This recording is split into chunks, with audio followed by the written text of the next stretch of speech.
Hey, everybody, welcome to another episode of Live from My Drum Room. My guest today is legendary drummer Rod Morgenstein. And in this episode, we do a deep dive into Rod's long and incredible career, over 50 years, including his work with the Dixie Dregs, Steve Morse Band, of course, Winger, the Jelly Jam, and much, much more. As a well known and respected author and educator, he's also invented several drum products, including this one. This is called the Wing Thing, and every drummer should have one of these. So it's a great episode. You're going to hear some music and a great discussion. So come along for the ride. Thanks for watching. Thanks for listening, and I'll see you on the other side. And it really is a great honor to welcome Rod Morgenstein to Live from My Drum Room. Welcome, Rod. Hello there, John. It's good to see you, my friend. Man, thank you for being here today with me. Lots of folks watching. It's so great to have you here. So thank you. Oh, you bet. My pleasure. Yeah, and you're officially my first left-handed guest. So it's I feel like, there's strength in numbers for us guys, for us lefties. Yeah, So I feel honored. I feel honored. I want to tell you now, I reminded you this and I wouldn't have expected you to remember this, but I first met you and I can't believe it'll be 40 years this summer when you came to Boston to do a clinic at Freddie G's drum shop in Malden, Mass. And I was working there with Freddie. And I was so excited that you were coming to do a clinic. And I just remember I was getting ready to move to LA and you were so nice. I was a huge fan of your drumming, obviously. And, it was the early days of me meeting famous drummers. I'll just put it that way. And you were so kind. And so I told you I was moving to LA and I'm thinking, as I look back, you're probably thinking, oh, good luck to you, kid. Like you and everybody else. Yeah. Hey, Rod, I'm moving out to LA to be a drummer. And you're probably going, yeah, okay. But you were so encouraging about it. You were so, hey, that's great. That's really great. Hey, you know So what? Someone has to succeed, right? And so I remember doing a drum clinic in it was the late 80s. So I was in the band Winger and we were kind of riding high at the time. And it was in Louisville, Kentucky. And a teenage kid in the audience asked a question when I was taking questions. And he said, what should I do? Should I stay in Louisville or should I move to LA or New York? I said, well, that's a great question. If you stay in Louisville, you'll be the big fish in the little sea. If you move to LA, New York, Nashville, you're going to be the little guy in the big. So, yeah. so years later, I ran into him and he said, hey, Rod, I've been meaning to thank you all these years because I moved to LA and I got in the band Kingdom Come, Oh, wow. right? Which their first album went platinum, Yeah, they were big. been selling over 1 million copies. And then from that band, he ended up the drummer in the Scorpions for years. Yes. So it does happen. The Yeah. odds can be a little tricky, but with the right attitude and if you make sure that you just keep yourself out there, moving and shaking and socializing, meeting people, and hopefully, getting up there on stage in any and every club that has an open mic night. Yeah. I, I've heard so many stories from drummers how that is how they got their first gigs. I have a question for you. So, with Yeah. that clinic at Freddie G's, was that the clinic that had three of us doing clinics, Danny Gottlieb and Joey Franco? No, that was after I'd moved. Freddie told me because it was just you that first time in the Okay. summer. And then I think you came back to do another one or maybe I know Danny happened to be in town. Freddie told me this story that all three of you guys played. And by the way, Tom Myers, speaking of clinics, our old friend Tom Myers, who was, for everybody watching at home, was the man that ran Premier Drums in the US for many years, is watching right now. And he made those clinics happen. He was the guy that sponsored all those, that helped put it all together. So a big hand for Tom Myers. Yeah, he was. And in fact, so it was the drum clinic, the next drum clinic when you had already moved to LA, that I did with Danny Gottlieb and Joey Franco, that Tom was there. And Oh, okay. he was also there with Jeff Hasselberger, who did advertising for Premiere and other companies. And after the clinic, me, Tom, and Jeff got in their car and drove to Maine and got to Vic's in the middle of the night, Vic Firth's home Oh, on the wow. ocean in Maine. And the next morning, the four of us went out on Vic's boat. Oh, One man. of the most memorable days of my life. And I know Tom is smiling ear to ear right now because he remembers all the silly stuff in that one. That was such a beautiful 2 days, actually, the clinic and seeing Dave Ah, and Joey Franco, who's a friend. Both of them are friends. And then spending the day with Vic Firth. yeah. And I had made a note because I think most people that watch this show regularly know that Vic's daughter Kelly is my wife. Vic was my father-in-law and a dear, dear friend. And for as before Kelly and I were dating, when I would see you at the Modern Drummer Festival every year at the NAMM show, and we'd say hello.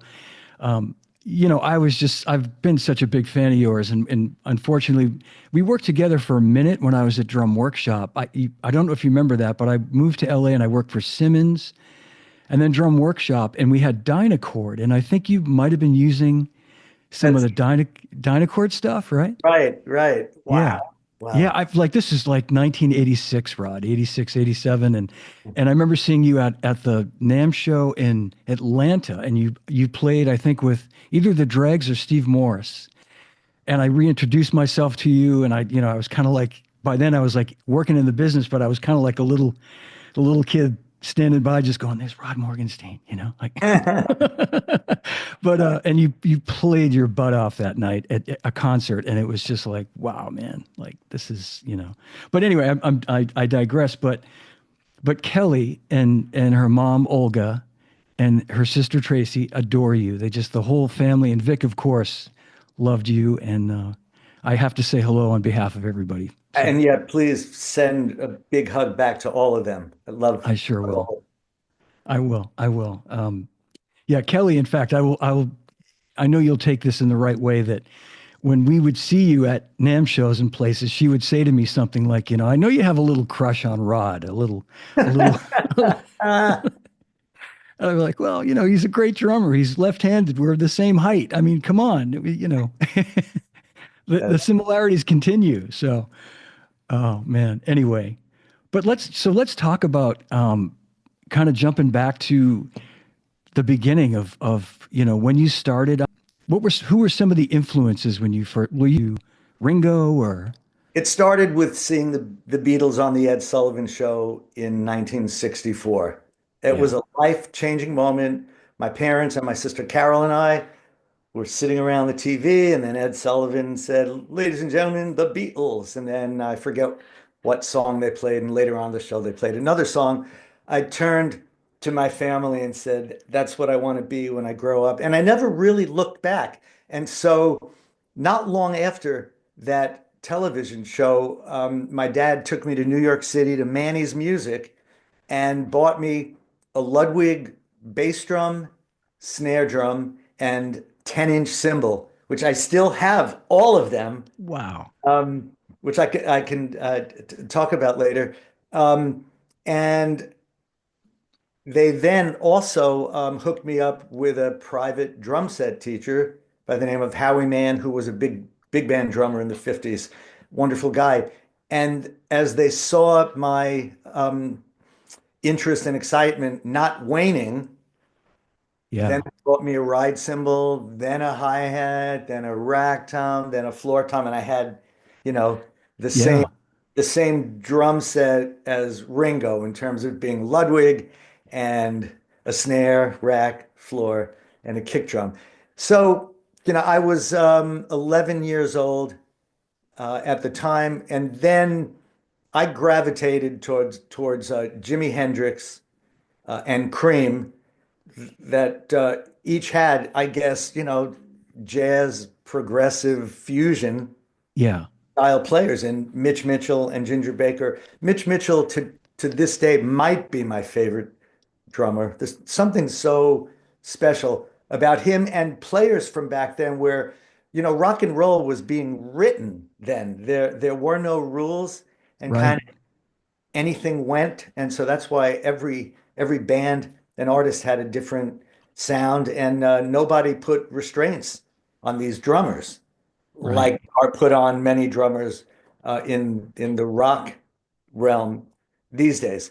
So Mitch Mitchell, Ginger Baker, and then when Jethro Tull hit the scene, Clive Bunker became, I mean, Yeah.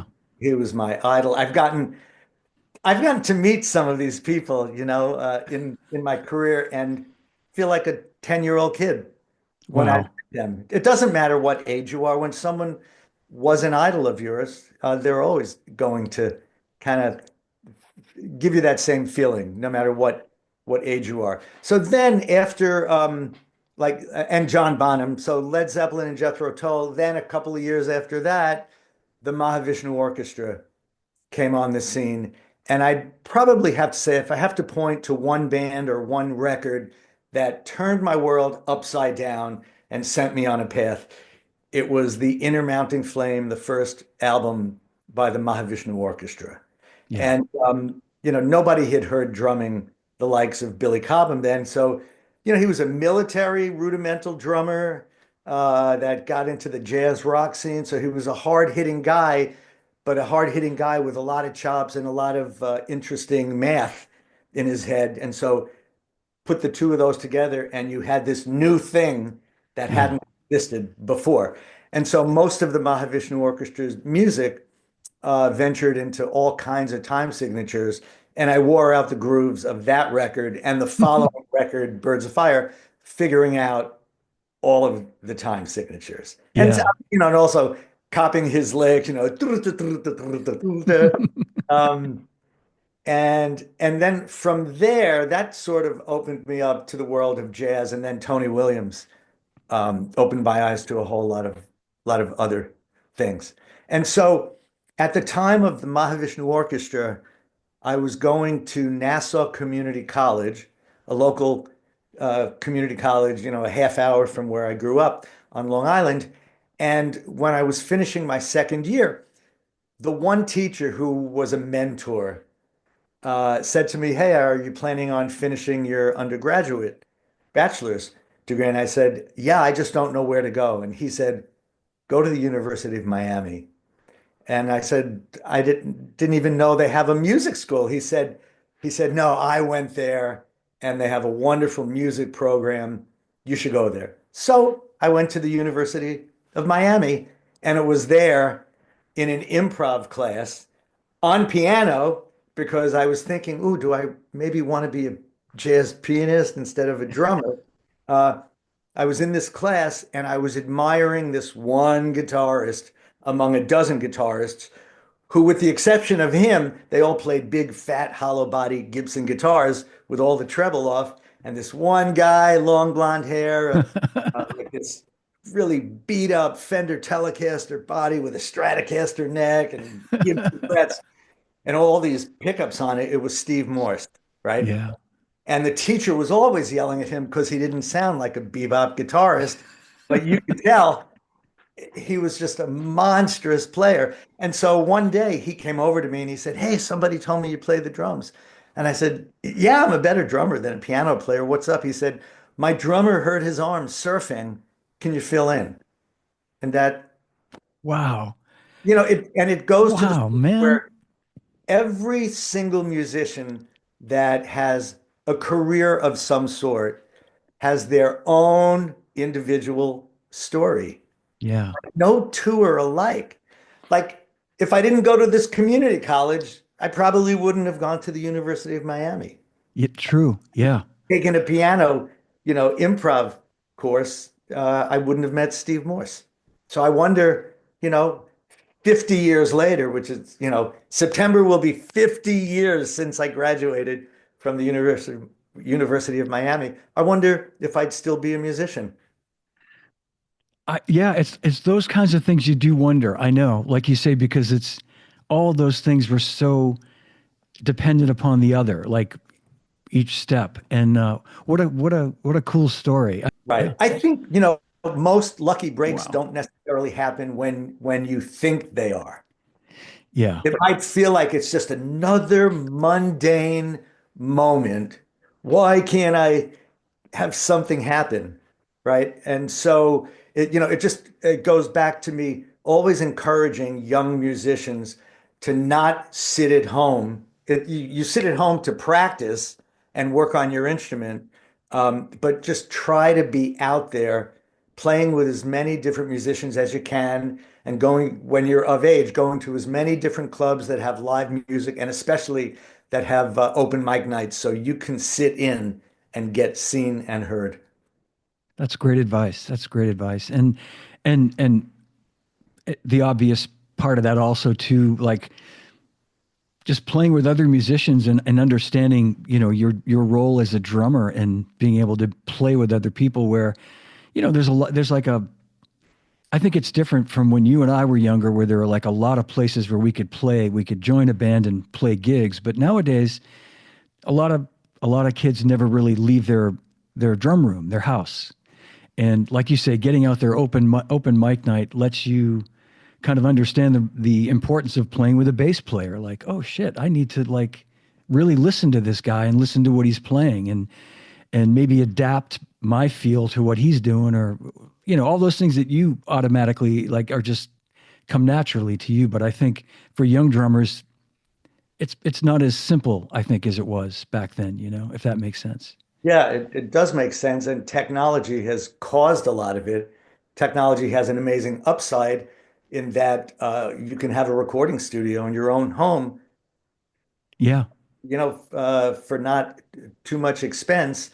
Um, but then a lot of people become, homebodies because they can do everything in their room, um, but it's not getting them out there meeting other people to play Yeah. with. Yeah, exactly.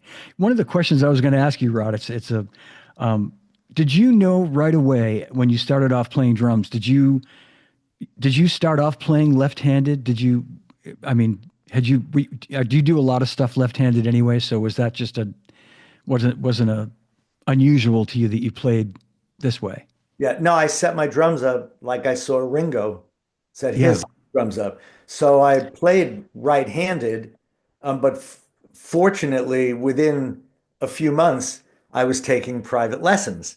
And this man, Howie Mann, he instantly saw that when I played a drum fill, I would crash the cymbal with my left hand, holding the stick in the traditional manner. He saw Hmm. me doing all my leading with my left hand, even though my right hand was on the ride cymbal and the hi-hat. So I credit him with turning me around. Now, this is before that open-handed um, Yeah. way of playing came about first, with Billy Cobham and then everybody else that followed. So it was only for a few months, if that I was playing right-handed. Yeah. And once you switched to left-handed, full left-handed, um, did you still develop like work on your right hand and sort of, I'm guessing you still, as part of your development, you still tried to develop your right hand and Uh, Not that much. I wish I had, because there's certainly nothing wrong in being ambidextrous. And so yeah. sometimes when I'm practicing just for the challenge of it, I will try to do that. And since I have a double pedal, I'll try to, just use my right foot to play beats. And boy, oh boy, is it an eye opener in terms of how much further along your strong side is from your weak side. Yeah, yeah, absolutely. I sometimes will sit in on a right-handed set and just, yeah, I mean, and I'm not you obviously, but and you realize how limited I really am, just trying to play on a right-handed set with my right foot on the bass drum and my left hand on the hi-hat. And yeah, it's most of the times they'll say, no, I don't want to sit in. Thanks anyway. But I hate to sit in, right? I I go out of my way to not sit in, but I have found myself in situations where I'm just forced into it. So like if I'll say I go to a club to see someone perform. And then they go, hey, look who's in the audience. Come on up, Rod. I go, no, no, no, no. So I go on the stage and then I try to explain to the drummer, look, I play left-handed. I have to completely oh, no problem. Don't worry about it. So now, it takes like 10 minutes or so. We start arranging, and it's like I have to lower and why do you have to do that? Why do you have to do that? Why can't you just play? Can't you just play? And I go, here I am. I also feel that when a drummer sits in, they are and I'm not telling drummers to not do it. This is me. I Yeah. just feel like I am in a lose-lose situation where uh, if I'm put in a position where it's like, look who's here. Oh, this is someone who is somebody, even if I haven't heard of them. Oh, so this is some well-known kind of guy. Now I'm going to play on someone's drum set that I've never had a minute to feel. All eyes are on the drummer, and Yeah. I haven't necessarily practiced that day. To this day, when I am out on the road playing a concert, I will not hit the stage unless I've had the sticks in my hand for an hour or two. And even with that, it's two or three songs before everything starts to settle in. And so, Yeah. no matter what happens when I sit in a situation that I don't want to be in, there's no one in the audience that's going to go, wow, this guy is something else. And then on top of it, if even if I play one song, I'm soaking wet, and now my night out has been ruined because I'm in damp clothing. So this is a great story. So in one of the last years when I was teaching up at Berkeley in Boston, it was a Tuesday night. I taught there on Tuesdays and Wednesdays, and I got a phone call from a friend named Janet Rains, who was a great singer, and she unfortunately passed away. She was dating Greg Allman at the time, and she said, "Hey, Ron, are you in Boston?" I said, "Yeah, I'm just finishing up teaching." She said, "The Allman Brothers are doing a few nights down the block at the Orpheum. You want to come to the show?" So I said, "Sure." So I went to the Orpheum, and I know some of those guys from all the years of touring. The Dixie Dregs were a Southern band. We did Sure. those with the Allman Brothers and Chuck Leavell's side project, Sea Level. Um, and so they sat me on the stage, and JMO, one of the drummers, whose Yep. drums stage right, was on the side where they sat my chair. Now, the Allman Brothers are a jam band. They do two long sets. So after their first hour and a half, they took a 20-minute intermission. I went backstage, blah, blah, blah, blah, blah. We're having a really nice time chatting. Now they come out to take the stage for the second set, and JMO points me to come over to him on the drum rise. I go, "What's up, JMO?" He goes, "What song are you sitting in on?" And I'm looking at his right-handed drum set in a Yes. theater filled with 3,000 some odd people. Oh my God. So I looked at the set list. Now, I've only played in original bands. So if someone calls a cover song, I've heard it, I know the song, but I don't know how it begins, how it ends, and any of the specifics in the song. So I'm looking at this Allman Brothers list, and I said, "How does Hotlanta go?" And he goes, "Da-da-da-da-da-da." I'm like, "Great, great." So now I know it's like 1, 2, 3, 4, 5, 6, da-da-da. That's all I know. Now, Yeah. fortunately, they also had Butch Trucks, so they're a double drumming band and a percussionist. And so I said, you know what? It's going to be okay because Butch is the power drummer. Yeah. JMO is the jazzer who, like, if he saw a piece of lint on the floor in the middle of the song, he would put his sticks down, pick up the lint, look at it, put it back down, pick up his sticks, start playing. All right. So time for Hotlanta. And I'm like, oh, knotted up, twisted. So JMO comes down, hands me his fat, like three head Right. drumsticks. He plays with huge drumsticks. And I'm walking up the riser, trying to figure out how am I going to play on this right-handed drum set. And his drum tech, whose name also happened to be JMO, JMO. Yeah. Rod, forgot to tell you in the middle of the song, you and Butch do a drum solo, right? And he said, you ready for this? You're going to get a kick out of this. You trade sixes, threes, and ones. Okay, well, there's no such thing as sixes, threes. There are ones. There are eights, fours, twos, and ones. There's no such thing as a six, a three, and a one. So I said, okay, great, thank you. And in my mind, as you know, the schooled musician with the looking down my nose, like, oh, I know. I figured he probably meant fours, twos, and ones, but the song is in six, Mm. right? And Yeah. so, all right, so the song starts. First, I just tried to sit with the snare like this and the bass drum on my right foot, the hi-hat over here. I dropped the hi-hat clutch and went, this isn't working. So then I shifted and straddled the floor tom and played the hi-hat like this. And, the drum solo, the one other thing I asked the drum tech as he was telling me, you're trading sixes, threes, and ones. I said, who goes first? Please tell me it's Butch. So I It's know Butch. what it is. Otherwise I wouldn't know what a six is. How long do I play? So he said, Butch goes first. I went, great. And it turned out to be two fours, two twos, two ones. Yeah. Yeah. Oh And man. yeah, so yeah, that's my sitting in story. And I hope I never have to sit in again. Anyway. I was at they I think they did I remember when they played there. They played there a bunch of times, but I remember in the 2000s them playing like 3 nights and I was there one night and I think they told me, were you there when Kenwood Denard was there too? Or was that a different night? I I don't think remember seeing Kenwood. I know JMO, the drum tech, and I know, of course, JMO and the late great Butch, but I didn't get to see you play. That would have been fun to see you. I'm sure it sounded great, man.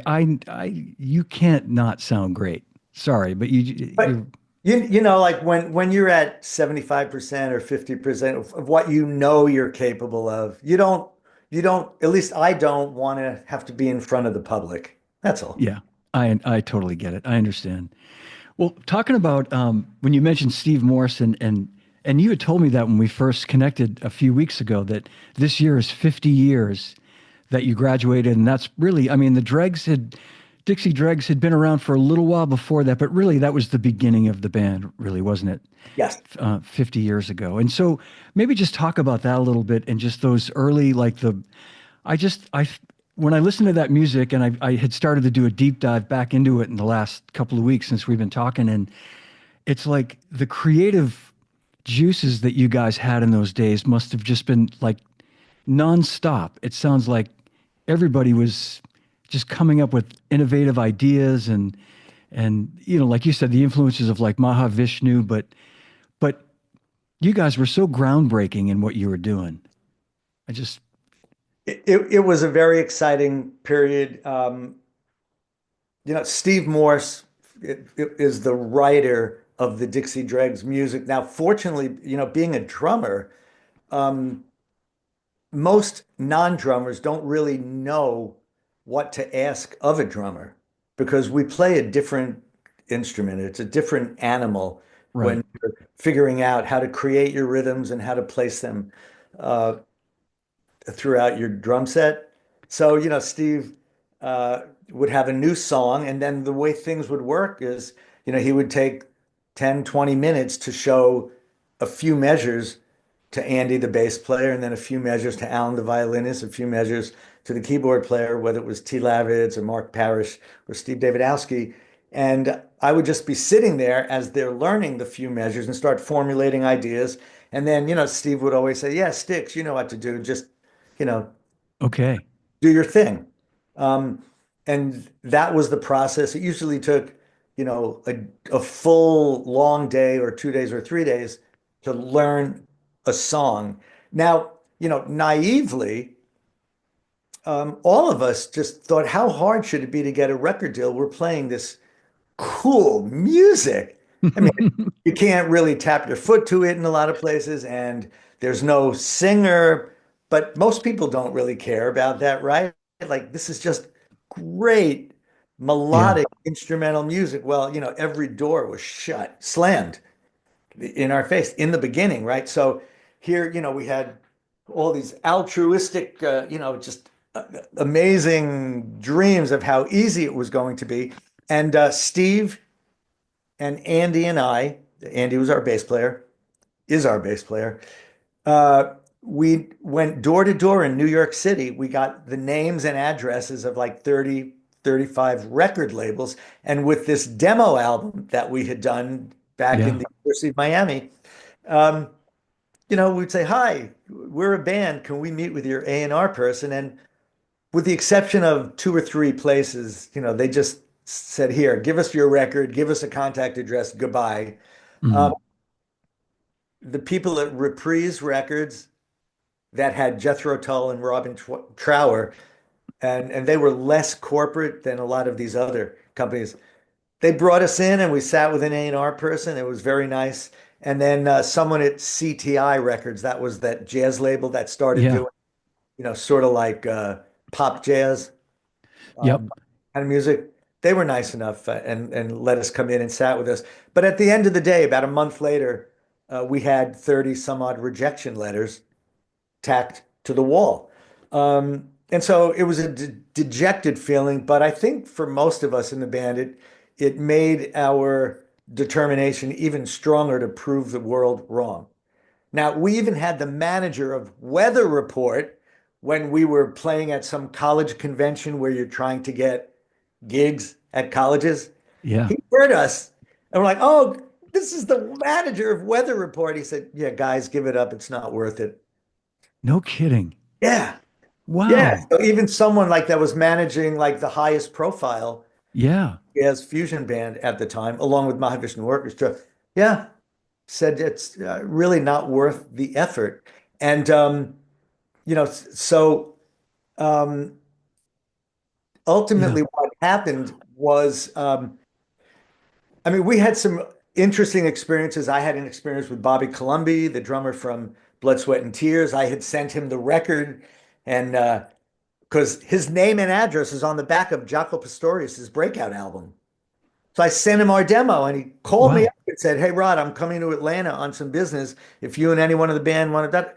And so we met Bobby Colomby. It ultimately didn't work out, as it also, we connected with Al Cooper, Hmm. right, from Super Session and the Blues Project, who actually was a colleague of mine at Berkeley. Of course. Yeah. Yeah. I met Al So there. Yeah. that didn't work out. But on another occasion, again, we're just on this circuit for like a year, year and a half in the Southeast playing little clubs for $100. We're playing a place in Nashville called the Exit Inn, and we're in the middle of the set, and someone in the band calls a band meeting and said, "Look who's sitting at the bar." And it was Chuck Leavell, the piano player from the Allman Brothers. This is Yeah. like 1976. And we kicked it into high gear, finished the set. Chuck, who was with someone who we didn't know who it was, it was their production manager, Twigs Linden, who a year later took us under his wings, you know, Wow. and protected us and taught us how the whole thing works on the road. But they came over to us and said, "Who are you guys? Where could we buy your records?" And we said, "We don't have a record deal." And they said, "You have a record deal now because first thing in the morning, we're calling Phil Walden, the president of Capricorn Records, and he's going to sign you." And later that year, we were signed. And Wow. again, it goes back to how does it happen? How did you make it in the business? Well, I don't know. I just made sure that I wasn't sitting at home twiddling my thumbs, waiting for the phone to ring or for something to happen. I just happened to be with my band making $100 for the band, Yeah. meaning maybe each of us made $7 for the night because we had to buy a hotel room where everybody crams in the one room and Yeah. gas and food. Um, Somebody famous just happened to be in a bar when we were on stage. And like they said to us, they said, "We just came to hear some local country music. We didn't know we were going to hear some like mind-blowing instrumental fusion. I know. That's Oh, such a great yeah. story. Oh my God. That's how the record deal happened. Well, I'm going to play something from. I don't know if it's probably not the first record, but I mentioned to you off the air that the first record that I recall came out in 1978. What if? First record I recall being turned on to you guys, and like you say, it was just this mind blowing. I admit at the time, Rod, that I was 17, 18 years old in 1978, and I had very limited exposure to music other than Led Zeppelin and the Beatles and the Rolling Stones and the Allman Brothers and bands like that. So I'd kind of recently discovered Mahavishnu and I was broadening my horizons and a guy that was in a band with me at the time was into Rush, was really into you guys when Rush had just kind of started. And I remember it was like the first time I heard Billy Cobham, it was a similar thing when I heard you. It was like, holy shit, why have I not been listening to this music all this time, you know? And then when I saw a picture of you, I think in like a Rogers drum ad, right? You were playing Rogers at that Yes. time? Yeah. Yeah. And I realized you were left-handed and I thought, "Oh man, it just gets better." This guy, I mean, I keep harping on the lefty thing, but it was just such a cool thing to see, that you were a left-handed drummer and you were, playing this incredible music. But I had a point I was going to make that I think you guys are all probably you and Steve and T. Lavitz, rest his soul. You guys are probably all about the same age, right? Yeah. More or less. And I think, you guys grew up at a time when it was such a great time to be a young musician. I feel like looking at you're a few years older than me, and all that music was so new. Like you said early on, they were creating the music, like Mitch Mitchell with Jimi Hendrix and Ginger Baker with Cream. And you guys too, to a certain extent, were like creating this new genre of music that, it's some people got it, some didn't. That Yeah, I know 50, exactly what you're saying. And we tried to, make fusion music a little bit more easy listening yeah, yep, by having it follow a song format, and every time a new section comes in, there's a different orchestration with it, or a melody is now harmonized the second time it comes around. But as much as we loved the bands in that fusion arena, uh, a lot of times a guitar solo or a keyboard solo would just go on and on and on. And for a musician, it's amazing, but for someone who doesn't have any knowledge of music, that can tend to get a little yeah, tedious.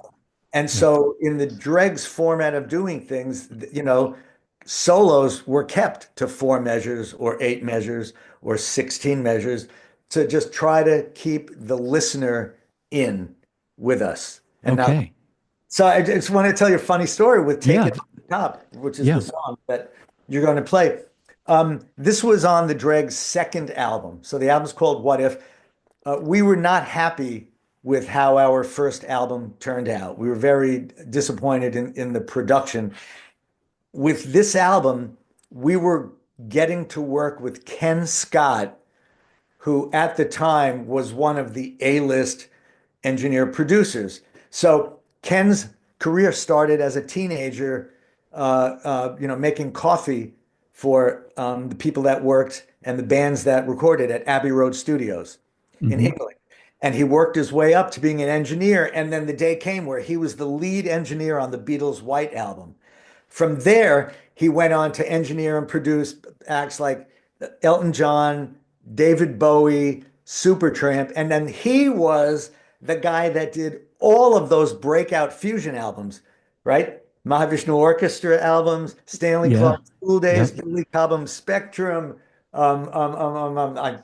Jeff Beck, There and Back, Oh man, everybody. So yeah, we were so over the top excited to work with him, right? Okay, so we have one album under our belts. We're 23 years old, sort of.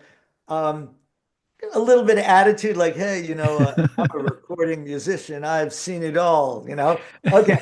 So before he took us in the studio, he took us into a rehearsal facility so we could run down the music that we were thinking of recording. And Take It Off the Top was the first song we played for him. And by the time Ken finished mopping the floor with me, tearing apart what I had created for the song, Oh, I wow. hated, I despised him, right? At that moment, thinking, what does this guy know about anything? Like, um, and so the original drumming for that song probably had 5 times as many notes in the version that you heard. So that section Wow.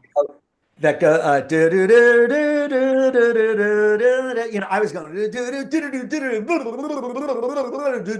do, Yeah. by the time he was done with me, it was bass drum and ride cymbal going do do do do do do do do, floor tom do do do do do do do do do. Smoke was coming out of my ears. I really hated him. And then, we've had big laughs through the years. We run into each other. That's as a 23-year-old, yeah, I get it, man. It's like, and I was going to ask you just to jump back for a second. Did you write all these parts out? Like when you created a part, I'm sure you probably notated it because you wanted to be able to Nothing. remember it. You No, didn't have to. everything was just committed to memory. You could memorize all those parts and not. Yeah, Sure. that's Yeah, yeah. yeah, that's Uh, impressive. I and figured, then through the years, when I got involved in teaching, there were certain grooves or fills that I would scribble out, and then, well, I'd eventually hire a student to put it into some kind of yeah, finale form so it would be readable. yeah, amazing. That's a great story though, and I say that in that he is such a legendary engineer and producer, but you were proud, I'm sure, of those original parts that you created for that song, and you're thinking like, he doesn't get it, he doesn't know, but I'll tell you what we're about to listen to, I think, is some of the most masterful drumming, and it's tasteful, and it's I think it's perfect for the tune, and so this is "Take It Off the Top," Dixie Dregs from the album "What If," and as you said, the second record, and 1978. Rod, does that sound right? Yeah. Yep. Yeah. Okay. Perfect. Here it comes. Take it off the top.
Oh yeah.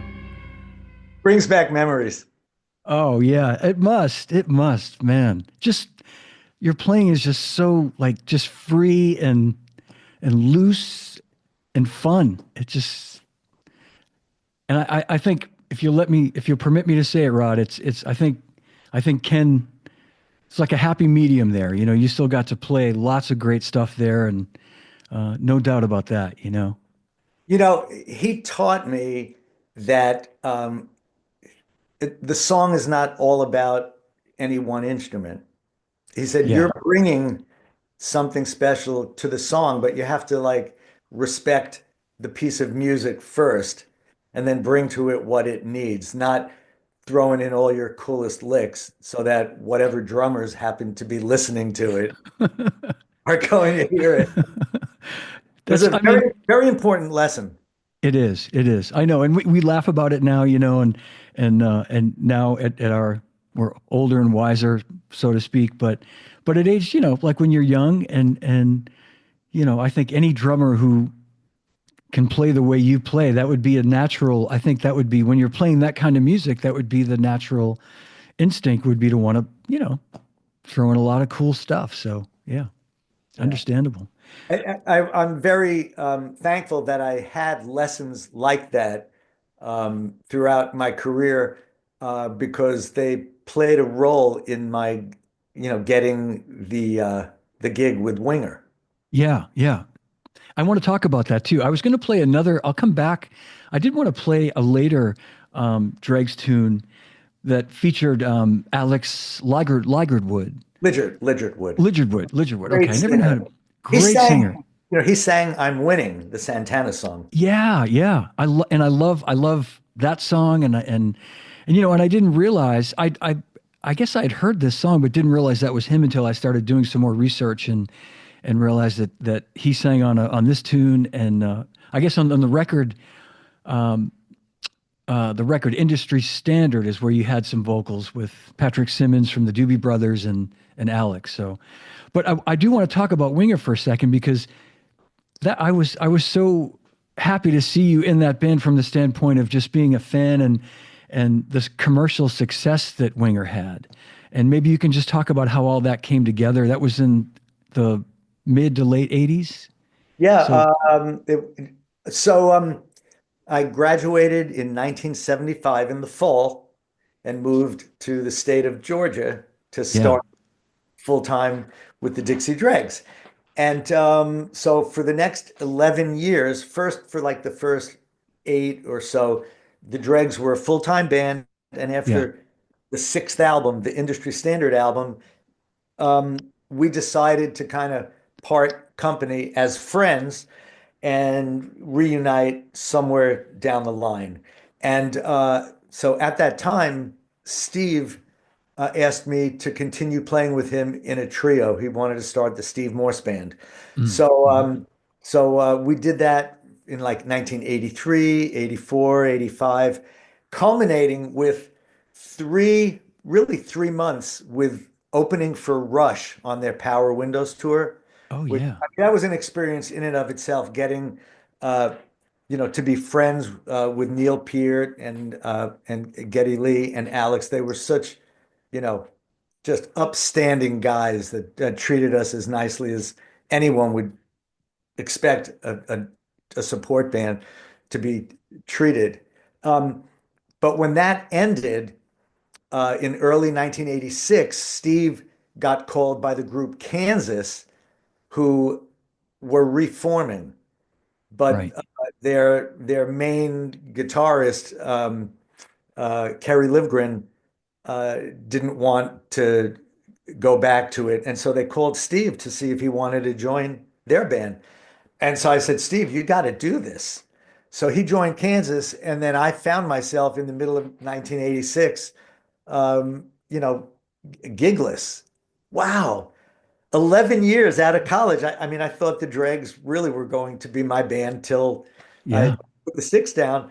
So it was the first time in my life, in my 30s, that I had to figure out my next move. What do I do? So Michelle and I moved to New York. And in fact, Danny Gottlieb when I came up alone, and Michelle did, neither of us wanted to leave Atlanta. It was our new home. We loved it. So she said, why don't you go to New York and like feel things out? So when I moved up there, Danny Gottlieb was getting ready to go out on tour for a month with John McLaughlin. I think they might have called it the Mahavishnu Orchestra. And he Yeah. said, here's the keys to my apartment. And so, me never having been an apartment dweller in my life, let alone New York City, I suddenly found myself from, having lived in houses with lots of open space and backyards to a studio apartment. And Danny, if you're listening, thank you so much. He left every pot and pan and dish dirty in the sink, dirty clothes, you know, there was no floor to be seen, you know. Um, but it was so wonderful, like for me to get that experience of like being in New York City. And so I didn't know what to do. I had never planned for the day that there wasn't going to be a Dixie Dregs. Yeah. Yeah. Um, And so one thing led to another, where at least I had a name as a drummer. And so I was invited to go to sessions or to jam with musicians. And then it eventually got me involved with a Japanese management company that were grooming like a Boy George kind of artist Yeah. to, to do showcasing for record labels. And when that led nowhere, um, I gave the management my phone number and said, "Hey, look, I'm in New York. Let me know if anything new is on the table." And they called me one day and said, "Hey, our biggest artist is called Kitaro. He is a new age artist. He lives in Japan, but he's coming to the United States to do a big tour, like theaters, and he needs to put a band together. So come to our office next week to talk about it." So I went to their offices, and when I got there, they said, "We feel so badly. Kitaro, he flew to LA first, and he decided to choose all LA-based musicians." And they said, "You might know the name Casey Sherrill. He's going to be doing the tour on drums." I'm like, "Yeah, I know Casey Sherrill. He's a great drummer." Um, Years later, when Casey and I were colleagues at Berkeley, I went over to him and said, "Casey, I've been meaning to thank you for all these years." He goes, "For what?" I said, "For me not getting the Guitarro gig because I didn't get it. I got in Winger." And so the way that happened was, again, it's like everybody's got their That's so story. great. So I didn't know that there were any other people in the office when I was meeting with this management person. And as I was leaving, I overheard some kind of like metal music from another room. And I said, "Oh, well, what's that?" And this man said, "Oh, we have a 4-track deck and we're sort of managing, sort of not. We're just trying to help these two guys who keep doing demos and getting rejected from record labels in New York. Would you like to meet them?" I said, "Sure." Opens the door. There's Kip Winger. I don't know him. And Reb Beach. Wow. He doesn't know me, but he's freaking out because he He knows said, who you are. Yeah. "Kip, you don't know who this is, do you?" Kip's like, "Wait a minute, look at Red." He's like, "It's the drummer in the Dixie Dregs. He plays with Steve Morse. They're the greatest band." He's flipping out, which was great for me Yeah. because it turns out, Kip said, "Look, we've been rejected by every label twice already, and we're doing new demos. We're going to go for a third round, and we are not going to stop until we get signed." Um, but like Reb says, you're like this fusion guy, and like, this we're like, metal or melodic metal. And Reb's going, "We're not worthy, we're beneath you." Like, and I said, "Look, I'm not really looking to do another fusion thing. I'd love to go back to my roots and hit hard." And so Kip said, there's like 20, 30 drummers in New York that go to every audition for a band Mm. that needs a drummer for a recording or a tour. But he said, "Look, Reb is so excited. You want to just get together and jam next week?" And that's how that happened. And so when I Wow. went to the jam, this was interesting. I talked to myself before I went in the room. I said to myself, I want to make sure that I don't turn them away by just playing too busy. So depending on what Kip starts playing on the bass, play what you think's appropriate. So I walked in, sat down, got comfortable, and Kip walked over to me and just started pumping eighth notes. Junk, junk, junk, junk, junk. So I just, did the bass drum on one and three, snare on two and four, hitting uncomfortably hard, sloshing the hi-hats. And after like 15 seconds, he stopped and he said, like, what are you doing? You're playing eighth notes. I'm playing what I think is appropriate. He goes, great. I see you could hit hard. That's wonderful. But Reb said you could do crazy stuff. And I said, well, I'm intentionally not doing that because I didn't want to scare you away. And he said, no, no, no. The reason you're here is because when we get signed, he said, I'm looking for ways that Winger can sort of sound like Kiss and Bon Jovi and, Motley Crue, but I want us to have elements in our band that those bands don't. Yeah. So not like, I'm going to be asking you to do your crazy fusion stuff all the time, but there are going to be songs and parts of songs where that's exactly what we're going to want you to do. So lose me. I went, you want Yeah. me to lose you? I said, yeah.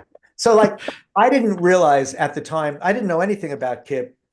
I come to find he's a schooled musician. He now writes symphonies. I've sat in Symphony Hall in Nashville 2 years ago, where the Nashville Symphony, which is one of the 10 best ranked orchestras in the country, they commissioned him to write his Symphony Number One, and he's finishing up his first violin concerto that they're going to be doing later this year. And I've also sat in the San Francisco Opera House watching the San Francisco Ballet dance to his ballet called Ghosts. So he's another one of those musicians that I've been so Wow. blessed share my career with, who's on, that high level, like guys, Yeah. I've played with so many uh, people like that. But that's how I got into the Winger camp. And then, not that many months later, he called me. He said, guess what? Atlantic Records signed us to a deal. Now, it wasn't a band yet. So he said, can we hire you to track drums? So I said, sure. And it was through the process of recording drums that friendships started happening. And then eventually, it was kind of like, hey, you want to make this a band? And then it went from there. But as Yeah. far them using me for some of the, the more fusion type concepts, when we cut that song 17, that we didn't know it was going to sell the band a million albums. Yeah. It was also going to be Amazing. the song that 4 years later destroyed us as the whole, hairband thing went downhill because of the lyrics, silly Yeah. lyrics. Um, Yeah. so I cut the drums once, and then they said, okay, cut the song again, but this time after the guitar solo where that riff, that's so funny. Reb Beach just texted. Oh, Um, oh, that's awesome. so when that riff happens, do something that a rock drummer would never do because they don't know how to do it. So I said, all right, I got this idea. So my idea was to displace the most basic beat by an eighth note. So instead of pa, I went pa, pa, pa, pa, then back to Yeah. pa. Yeah. So you're going da do pa da 4 1 2 3 4. That's it, and then back to it. So 4 seconds, whatever. I can't tell you how many times when that album came out and we were on tour and meeting fans after the show, any and all musician fan would come over to me and say, what time signature is that in? Why did the world turn upside down? What's going on there? I've never heard that before. And that was a very, very pleasing Yeah. moment for me every time someone would be asking me about that little thing. That's so cool. And he had the foresight to see that, like, let's do something that's just, that's not going to be expected by, a rock band, or what people think Yeah. is a, yeah. Yeah, that's Right. very cool. And so I have a lot of freedom in Winger. And there's a certainly in the more recent years of the fourth, fifth, sixth, and seventh albums, there's progressive elements to it, especially since Kip has gotten so involved in his classical music. Yeah, I had no idea, Rod, that he's that that he can score and writes symphonic pieces. That's incredible. Wow. He was honored, it was about a year ago in Berlin, the Berlin Symphony, like they're recognized as the first or second best symphony in the world. They Yeah. It was the anniversary of oh my God, who did The Rite of Spring? The composer. Oh Uh, boy. um, oh my God, Kelly would know. Igor Stravinsky. Ah, okay. So, Yes. okay, so they were honoring the 100-year anniversary or something of Igor Stravinsky, and they were doing one of his pieces, and they called Kip to say, because we also want to do Conversations with Nijinsky, which is one of his classical works that is based on Nijinsky, who choreographed The Rite of Spring. So Kip was honored, like they brought him on stage, Wow. like they did the Stravinsky piece and his classical piece. That's wild. Yeah, it's amazing. That's it really is. Didn't realize he had that kind of, pedigree, so to speak. Right. Yeah. Oh, Amazing. yeah. Yeah, he's Um, immensely talented. well, speaking of Winger, should we play Tin Soldier? That be Yeah. a This doesn't sound like Madeleine or 17. This is a more yeah. progressive side to the band. I love it. And here it comes.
Man, what a track.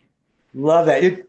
Everybody should watch the video of that. it is so spectacular. Our friend Dan put that whole thing together. There's a great storyline, magical. Okay, I'll put a link to it in the show notes of this Oh, great. directly to it. Yeah, and I want to get to a couple tunes before where time goes by so quick, and I so appreciate all your time today, Rod. And I want to talk about some of your inventions that are really important for drummers, and we'll get to that in a second. But I did want to play this tune that you did for Modern Drummer magazine for Drum Nation when they were doing these compilation CDs years ago. Yeah, yeah. And this was from Drum Nation Volume One, and it's This is me and my buddy Jordan Rudis, who, when we first met, he was the world's best kept secret, except, being this NAM show demo guy for keyboard companies, right? It's like, you got to go see this guy, Jordan Rudis. And then we had him play with the Dixie Dregs back in '95 for a few legs when we needed someone for the keyboard spot.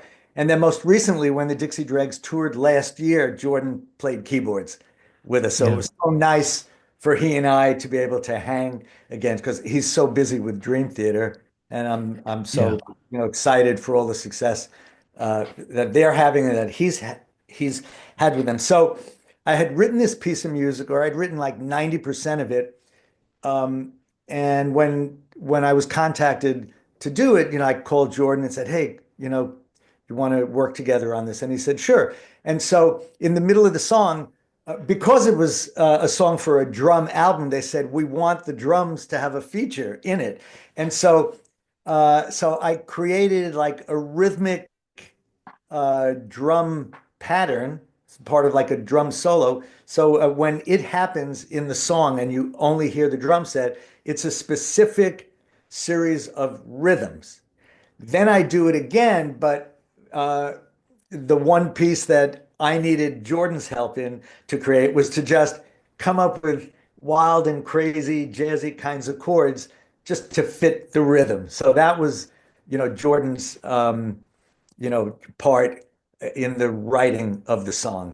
And Right. so I came up with the title Faceless Pastiche uh, because it is a term that was used to describe the Dixie Dregs music way back when our first album came out. And, all of the reviews were beautiful, very positive until this one review came out. And I think it was in Rolling Stone magazine. And it wasn't even a review of our album. They were reviewing the band Stuff with Steve Oh yeah, Gadd, Steve all the Gadd. lead singer guys. And they weren't giving that a very, stellar review, but they just kind of stuck in there. They said, as not so great as this album is, it's better than this new band, Dixie Dregs, whose music is a faceless pastiche. Meaning, what are you Oh, guys? Are you a jazz band? Are you a rock band, a country band, a classical? yeah, What are you? And our whole thing was, well, the charm of the Dixie Dregs is that we're eclectic. We yeah, don't yeah. fit in a category. It's just music. Right, But the right. reviewer hated us. That I that's thought to just as my little, you know, yeah. whatever. And that seems so typical, doesn't it, of the 70s of like, having to be put in a bag. God forbid, like you say, you're an eclectic band that, it's like we play all this stuff. It's a conglomerate of all these things, and are you rock? Are you fusion? Are you jazz? Are you whatever? Yeah. Yeah. Yeah. You have a fiddle player. Are you country? Are you yeah. I know, I know. It's well, this tune is great. This really, I remember when Modern Drummer was doing these, and it's a great sounding track. And as you say, it's called Faceless Pastiche. Now we know why, and and here it comes. I need a producer, Rod, if you know And anybody. I'm going to air drum that All right, part cool. when it comes in, okay? All right, here it comes.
man, what a tune.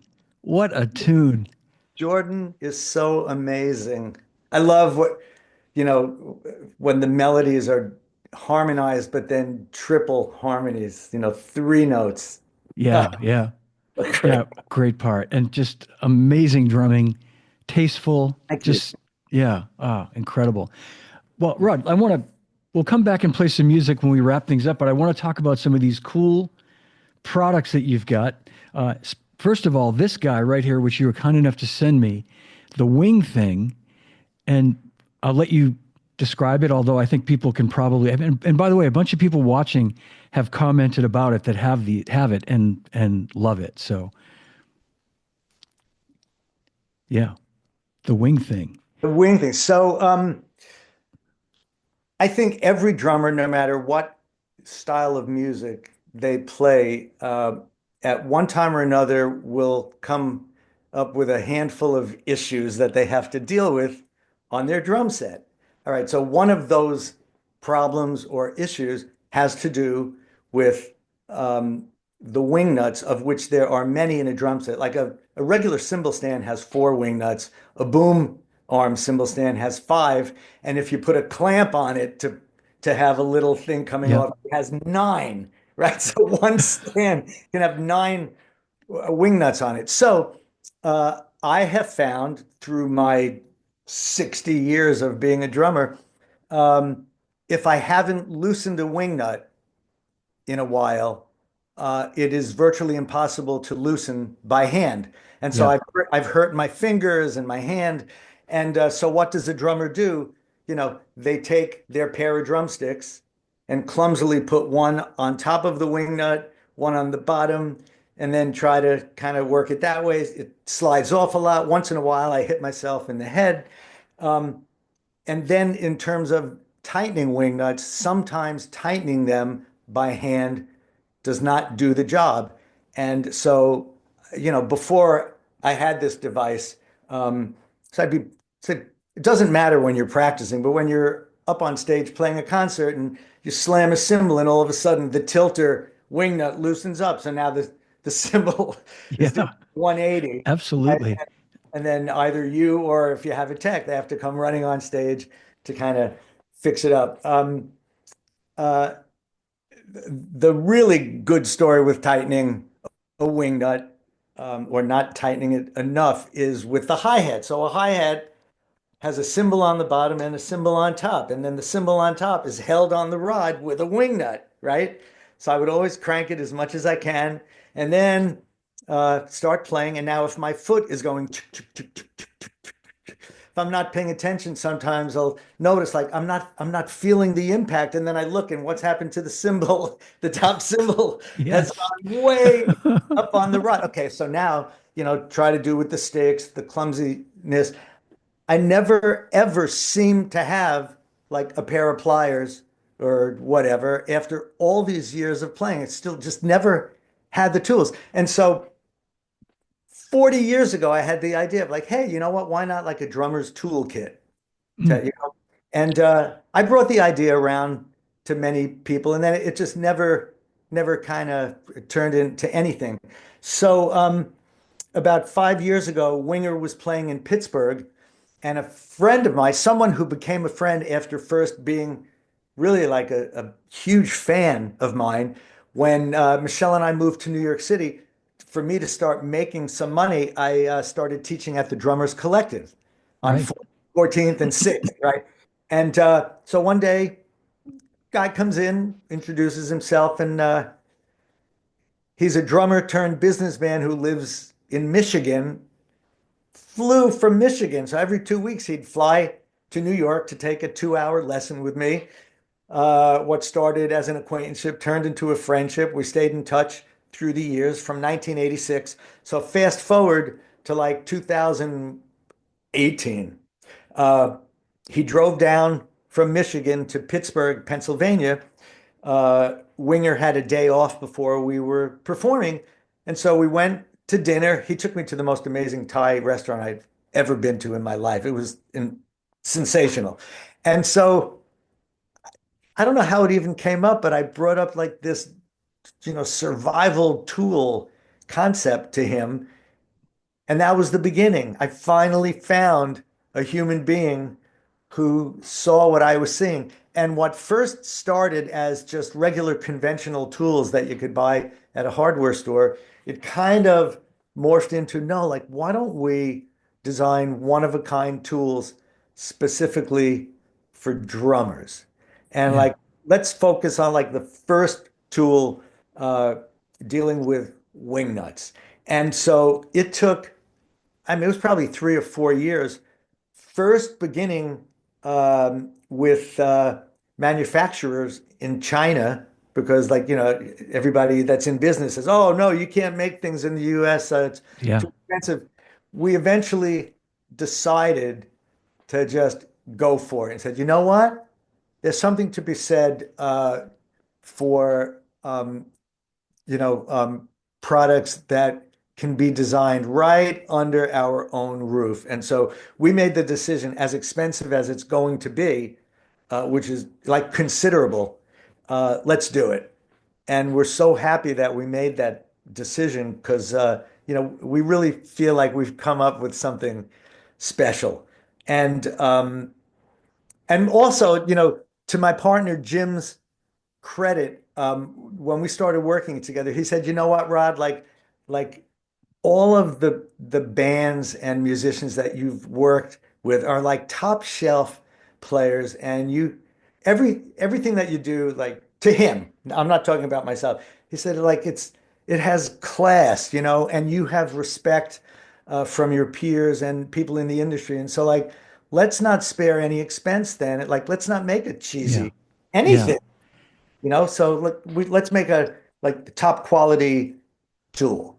And so here we are. I've gotten some really, really wonderful comments from people who have it. And so Mike Mangini, I had sent him a tool, and then like he just recently, I think, like posted a clip. Like there's nothing not to love.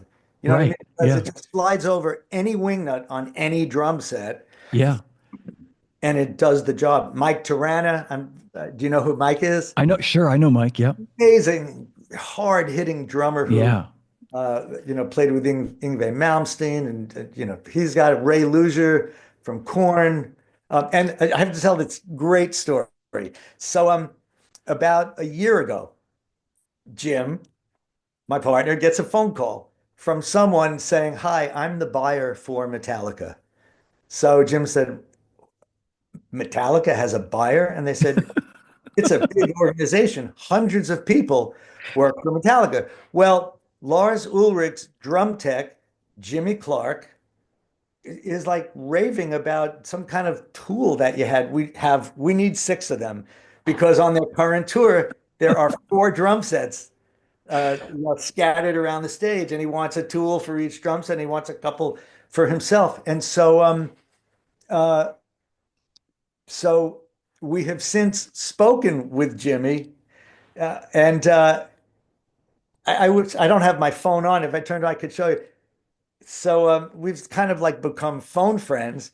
And he sent me a text with a photograph of the What If album. And he goes, take it off the top. Best song ever. So like he's a Dregs fan. He's Lars Ulrich's drum tech. Um, he's also apparently like a really good drummer in his own right, having played with Joan Jett and Yeah. Monroe and Deborah I know Harris. Jimmy. Oh, Yeah. you do? I Great. do from a long time. I was going to say I thought maybe you knew him because he's from New York. I knew him when he was in New York back in the 80s. And really good drummer, really solid pocket groove, great drummer. Yeah. And a Yeah, I good look, dude. I look forward to meeting him in person. And in Yeah. fact, I do know that he lived in New York because when Van Romain and Van is the drummer with a lot of band, but with Yeah. Steve Mark's band, when Steve. we toured together last year, we do this double drum solo. And so we got together in New York back in March to run through it. And then somehow Jimmy's name came up, and Van said, Jimmy, he's my buddy. We used to ride motorcycles together. So we called him up. Oh, that's great. Well, What a great it's a small world. It's a small world. And I remember that he was working for Lars, but I just got to say, you hit the nail on the head, Rod, with this. It's so well made. It really is like super high quality. It's not like you said, there's so much junk out there. And you see stuff on QVC Right. and you buy it because you think it looks great, and then you get it in your hands and it's junk. This is so solid and so well made, and it works perfectly. And I've used it for other things too.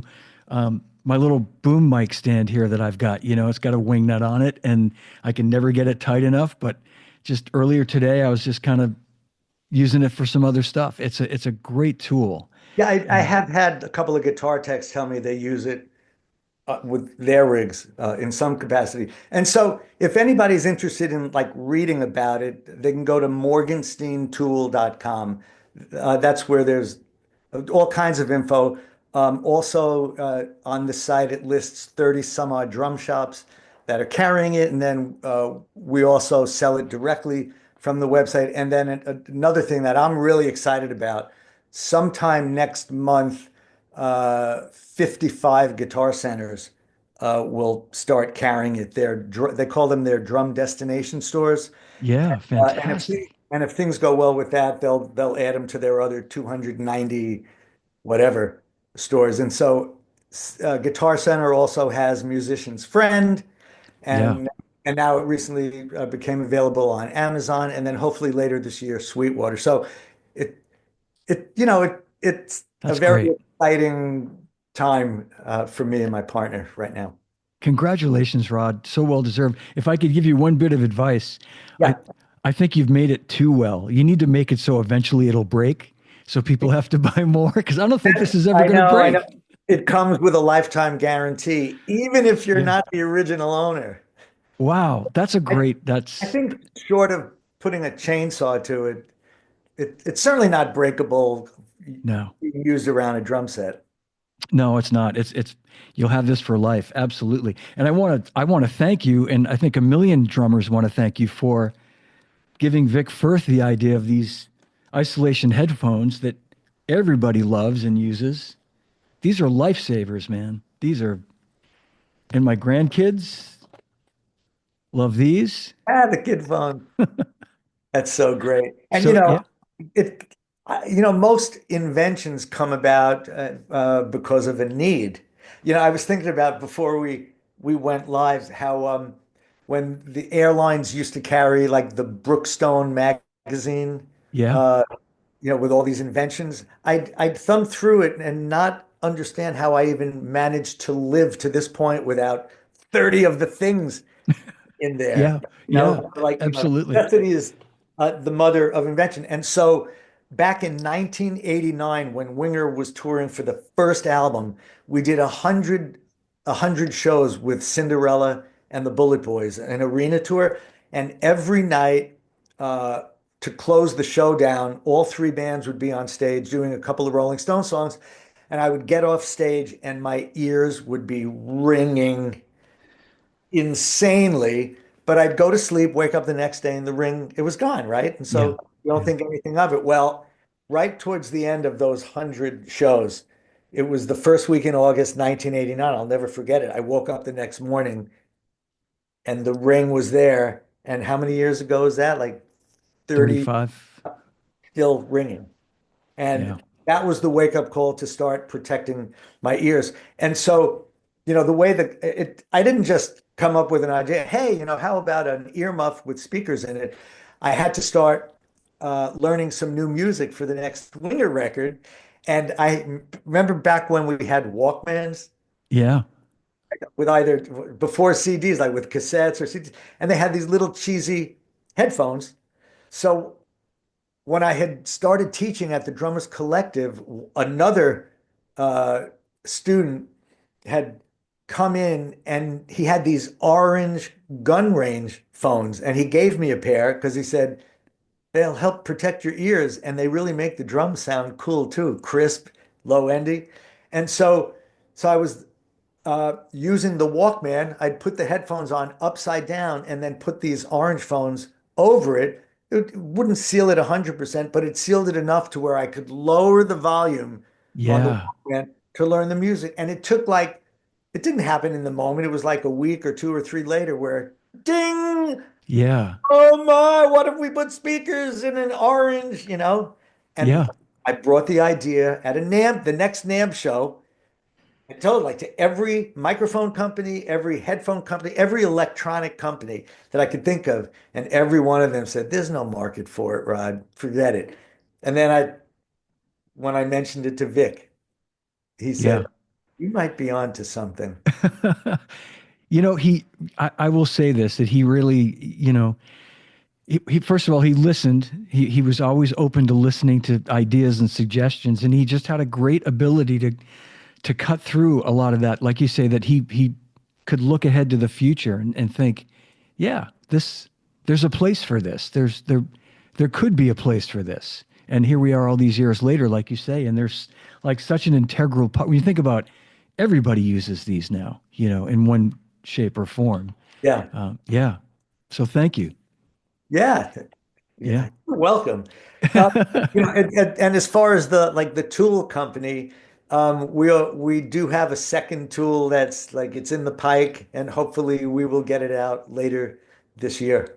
Okay. Is there something you don't want to talk about at the moment? Is it Yeah, probably best to okay? not speak about it right We'll now. we'll wait on that. And someone asked about the price, and I think it's $59 is the retail, right, for the wing thing. Yep.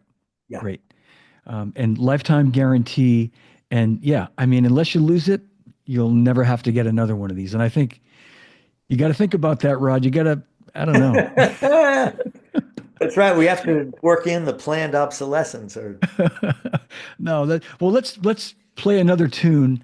And I want to thank you for being so generous with your time today. I told you it'd be about an hour, and and we could go on and on and on. We got so much to talk about, and I'm so honored to have you here with me today. I just, you're a thank you treasure, so man. much. Phil, it's great Thank being. you. Thank you. Well, let's play.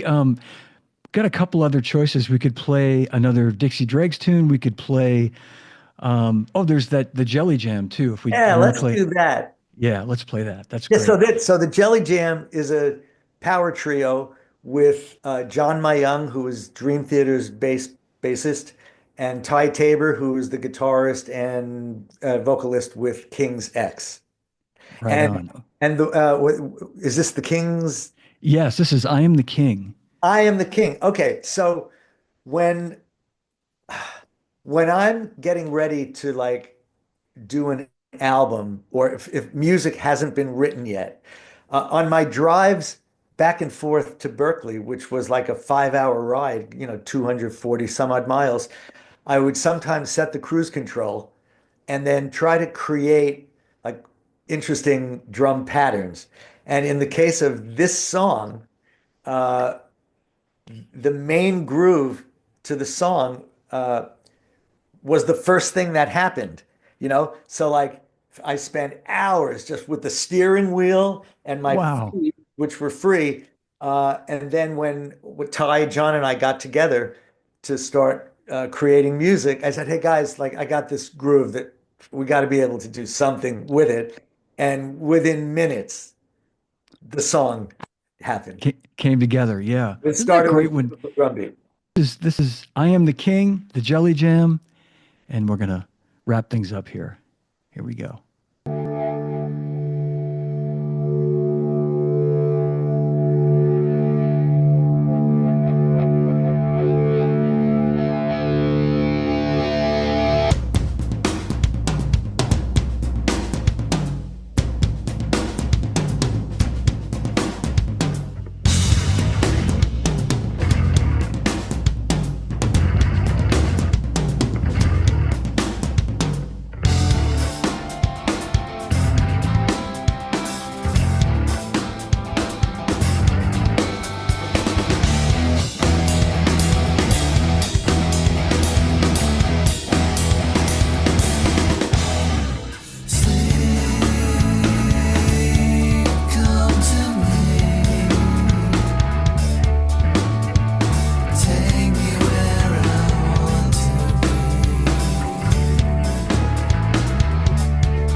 Man, that was a great pattern.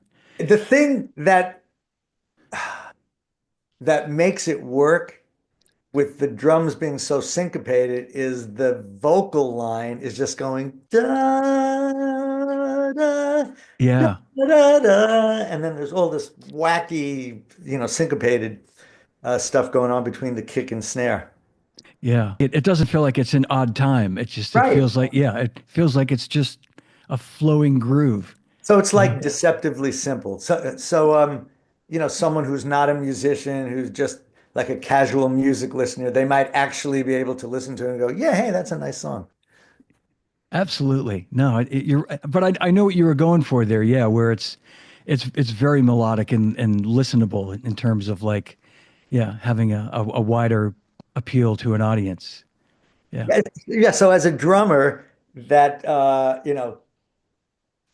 or for a drummer that comes from a background of not just playing, the tried and true patterns with backbeat on two and four, that likes to play weird stuff. It's so great to kind of sneak in Mm. weird, tricky things and get away with it.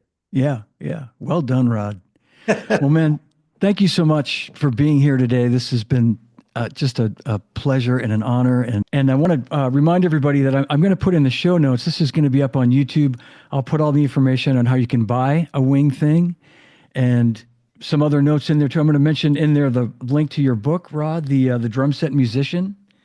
Oh, yeah, and there's also drum set warm-ups. I think it's the only drum set warm-up book of its kind. And then the other thing I want to mention is I teach a course Yes. called Rock Drums that's part of Berkeley College's online conservatory or whatever they call it. And I guess you could go to berkeley.edu or online.berkeley.edu and search for rock drums.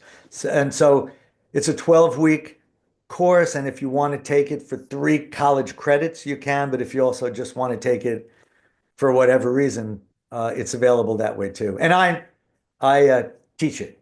That's fantastic. Yeah, I saw. I'll make sure I put a link in there for that as well. Oh, cool. Thank Yeah. you. Will you be on tour this Yeah. summer with? So Winger starts in February. We'll be doing a few shows in the States, and then in March or earlier March, we do the Monsters of Rock cruise. Oh We've yeah. been doing for years. It's crazy. It's 5 days of 40 to 45 bands. So music is going on somewhere on the ship. It's like this year, Winger and Extreme, and I'm not sure, maybe Michael Schenker, Stephen Piercy from Rat, Tesla.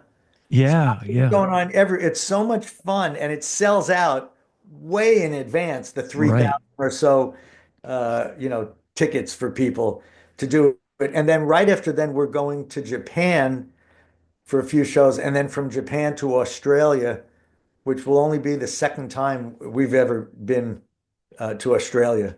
So looking Oh, forward to that. that. And then some other things following that. Yeah, that'll be huge. Wow. Gonna be a busy guy. Yeah, yeah, no, Another. no complaints here. The Yeah. travel is not always fun. Yeah. Yeah. Yeah. But once there, we're all still great friends. Uh, That's huge. that's nice. It makes it a lot of fun. It sure does. Well, hang with me for 1 second. We'll say goodbye. Thanks for watching, everybody. A big hand for Rod Morgenstein, legendary Rod Morgenstein. Thanks for watching, everybody. We'll see you soon. And Rod, hang with me if you would. Yeah. All right. Well, that's my show. If you enjoyed it, give it a like, leave me a comment. Don't forget to subscribe to my YouTube channel, and you can listen to the podcast on all podcast platforms. And a reminder, Live from My Drum Room t-shirts are available in sizes extra small to double XL. The $25 in the US, that includes shipping. Here is my Venmo payment information at John D. Christopher 2. And don't forget to include your size and your shipping address. Very important information. 100% of the proceeds for all t-shirts go toward a scholarship I've created with the Percussive Arts Society. You're donating to a great cause when you buy one of these t-shirts. So once again, thanks for watching. Thanks for listening. Remember, no drummers are harmed on any episode. And drummers, when in doubt, leave it out. See you soon.